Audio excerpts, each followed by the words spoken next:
Explore India with विकास में आपका स्वागत है। आज हम गोवा ट्रिप के बारे में बात करते हैं। गोवा देश का एक प्रमुख पर्यटन स्थल है। गोवा में देश ही नहीं दुनिया भर के टूरिस्ट घूमने के लिए आते हैं।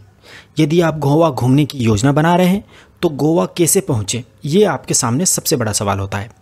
गौरतलब है कि देश के सभी बड़े शहरों से गोवा तक सीधी रेल सेवा, बस सेवा तथा हवाई सेवा उपलब्ध है। यदि आपके पास समय की कमी है तथा बजट संबंधित कोई दिक्कत नहीं है तो आप फ़्लाइट से गोवा जाइए। यदि आप 1 से 2 महीने पहले गोवा जाने की इकोनॉमी फ़्लाइट बुक कर लेते हैं तो फ़्लाइट का किराया प्रति व्यक्ति 2000 से 3000 रुपये के बीच ही पड़ेगा तथा आप अपने गृह नगर से फ़्लाइट से केवल 1 से 2 घंटे में गोवा पहुंच जाएंगे।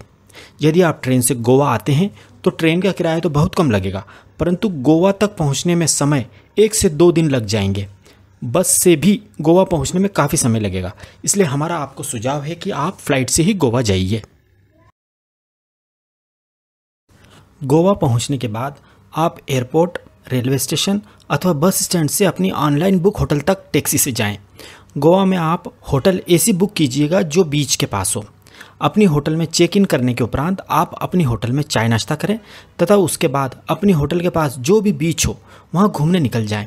आप समुद्र के पानी में खूब एंजॉय करें। डिनर भी आप बीच पर जो सैकड़ों रेस्टोरेंट्स होते हैं वहाँ ही करें। डिनर करने के उपरांत आप अपनी होटल में आकर रेस्ट करें। इस प्रकार खूबसूरत गोवा में आपका पहला दिन समाप्त होता है।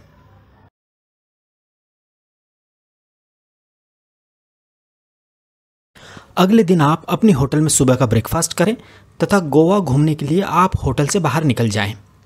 होटल के बाहर ही आपको किराए पर स्कूटर, बाइक तथा कार देने वाले ट्रैवल एजेंट मिल जाएंगे। आप वहां से अपनी मनपसंद गाड़ी किराए पर ले सकते हैं।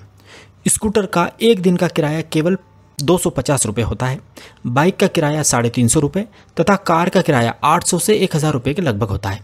ये वाहन किराए पर लेने के लिए आपको अपने आधार कार्ड या ड्राइविंग लाइसेंस की फ़ोटोकॉपी ट्रैवल एजेंट को देनी होती है। एक बात और ध्यान रखें कि आप जो भी गाड़ी किराए पर लेते हैं उसका फ़ोटो अपने मोबाइल में खींच लें तथा उस वाहन का आरटीओ रजिस्ट्रेशन नंबर भी नोट कर लें। इसका कारण यह है कि गोवा में आप जहां भी अपना वाहन पार्क करेंगे वहां आपके वाहन जैसे ही सैकड़ों वाहन पार्क होंगे। यदि आप अपनी गाड़ी का नंबर याद रख लेंगे तो आपको अपनी गाड़ी खोजने में ज़्यादा समय वेस्ट नहीं करना पड़ेगा। वाहन किराए पर लेने के बाद आप सबसे पहले अपने वाहन में पेट्रोल डलवाएं, क्योंकि जब आप गाड़ी किराए पर लेते हैं तो गाड़ी किराए पर देने वाले गाड़ी में लगभग आधा लीटर पेट्रोल ही देते हैं। गोवा में पेट्रोल पंप बहुत दूर होते हैं, इसलिए गोवा में हर आधे किलोमीटर पर सड़क के किनारे बॉटल्स में पेट्रोल बिकता हुआ मिल जाएगा। आप पेट्रोल पंप की जगह इनसे ही पेट्रोल ले लें। हालांकि यह पेट्रोल आपको 5 से 10 रुपये ज़्यादा महंगा पड़ेगा, परंतु आप 10 से 12 किलोमीटर दूर स्थित पेट्रोल पंप पर जाने से बच जाएंगे।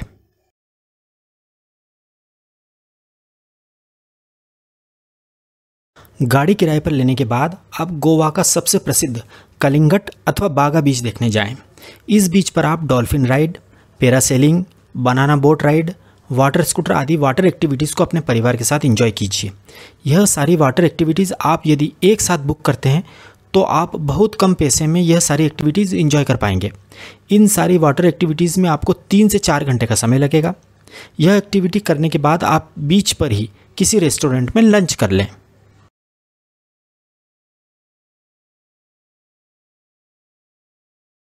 इसके बाद आप अगोड़ा फोर्ट, चापोरा फोर्ट तथा सिंक्वेरियम फोर्ट देखने जाएं। इन फोर्ट्स को देखने में आपको 3 से 4 घंटे का समय लगेगा। गोवा के फोर्ट्स देखने के बाद आप अपने होटल में या किसी अन्य रेस्टोरेंट में डिनर करें तथा अपने होटल में आकर रेस्ट करें।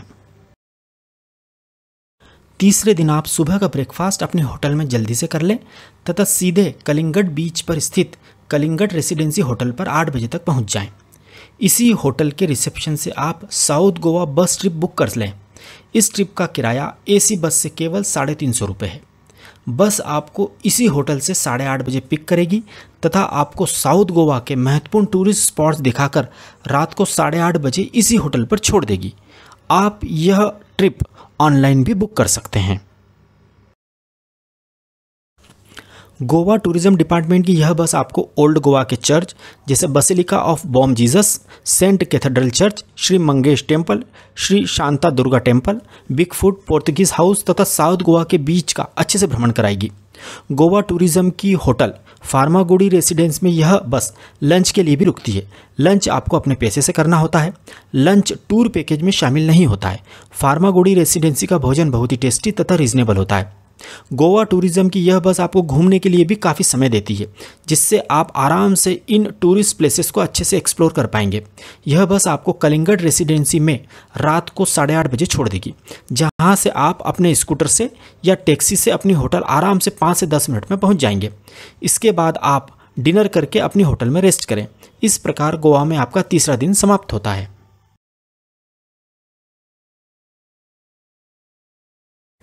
चौथे दिन आप सुबह का ब्रेकफास्ट करें तथा दूध सागर वाटरफॉल देखने के लिए अपनी स्कूटर से या अपनी कार से निकल जाएं। यह वही झरना है जिसे चेन्नई एक्सप्रेस मूवी में दिखाया गया था। यह वाटरफॉल सड़क मार्ग से पणजी से 60 किलोमीटर दूर स्थित है। दूध सागर वाटरफॉल से लगभग 15 किलोमीटर पहले ही आपको अपनी गाड़ी पार्क करनी होती है तथा आगे की यात्रा वहां पर वन विभाग द्वारा स्वीकृत एवं अधिकृत जीप से ही करनी होगी। इस जीप का किराया 400 रुपये प्रति व्यक्ति होता है तथा फॉरेस्ट एंट्री फीस तथा लाइफ जैकेट फीस 50-50 रुपये अलग से देनी होती है। इस प्रकार 500 रुपये प्रति व्यक्ति खर्च इस वाटरफॉल को देखने में आता है।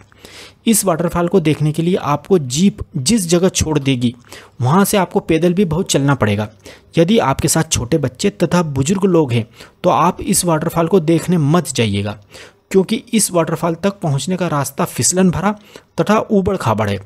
जिस जीप से आप दूध सागर वाटरफॉल देखने जाते हैं उसका ड्राइवर आपको केवल 1.5 घंटे का ही समय इस झरने को देखने के लिए देता है तथा केवल 1.5 घंटे में ही आपको वापस अपनी जीप तक लौटकर आना पड़ता है तथा वह जीप वापस आपको आपकी गाड़ी जहां पार्क है वहां छोड़ देती है। इसलिए आप इस झरने को ठीक तरह से एक्सप्लोर नहीं कर पाते हैं। इस वाटरफॉल के पास खाने पीने की भी कोई अच्छी रेस्टोरेंट नहीं है, इसलिए आप अपने साथ कुछ खाने पीने का सामान जरूर ले जाइएगा। यह वाटरफॉल पूरे साल भर बहता रहता है, परंतु वर्षा ऋतु में इस झरने तक जाना बहुत खतरनाक माना जाता है। यदि आप वर्षा ऋतु में गोवा जा रहे हैं तो भूलकर भी इस झरने को देखने मत जाइएगा। गौरतलब है कि पहले ट्रेन द्वारा भी इस झरने को देखा जा सकता था, परंतु कोंकण रेलवे ने झरने वाले स्थान पर ट्रेन को रोकने की मनाही कर दी है, तो आप इस वाटरफॉल को अब ट्रेन द्वारा नहीं देख सकते हैं। हमारी आपको सलाह है कि यदि आपके पास पूरा एक दिन हो तथा आप पूरी तरह फिट हों तो ही इस झरने को देखने जाइएगा। इस वाटरफॉल को देखने के बाद आप वापस अपनी होटल में आकर डिनर करें तथा रेस्ट करें।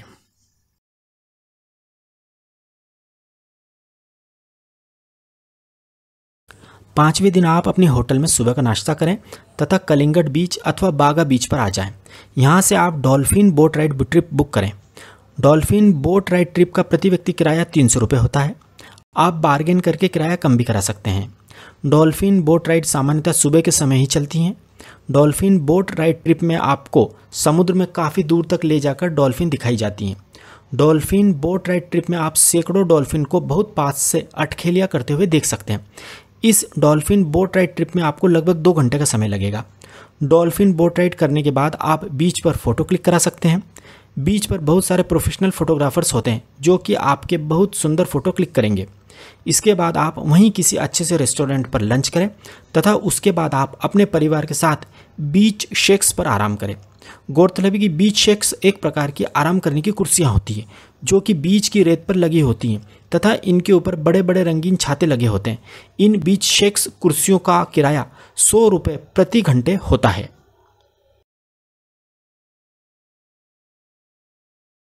इसके बाद आप अपनी गाड़ी से सांता मोनिका जेटी नामक स्थान पर जाएं। यह पणजी के पास है। इस जगह से गोवा की मांडवी नदी में जो क्रूज चलते हैं उनमें बैठा जा सकता है। आप इवनिंग क्रूज अथवा सनसेट क्रूज बुक करें। इसका किराया 200 रुपये प्रति व्यक्ति होता है। यह क्रूज आपको लगभग 1 घंटे तक नदी में घुमाते हैं। इस दौरान क्रूज पर गोवा के कल्चरल प्रोग्राम भी होते हैं। यदि आपका मन गोवा के कैसीनो को देखने का हो तो आप इसी जगह से गोवा के कैसीनो में भी जा सकते हैं। कैसीनो की एंट्री फीस 3000 रुपये से 6000 रुपये के बीच होती है। इसमें रात का डिनर भी शामिल होता है तथा कैसीनो में खेलने के लिए कुछ चिप्स भी फ्री में मिलती हैं। परंतु आप यह ध्यान रखें कि कैसीनो में आप 18 वर्ष से कम उम्र के अपने बच्चों को नहीं ले जा सकते हैं। क्रूज तथा कैसीनो में एंजॉय करने के बाद आप अपनी होटल में आकर रेस्ट करें। इस प्रकार आपका गोवा में 5वां दिन समाप्त होता है।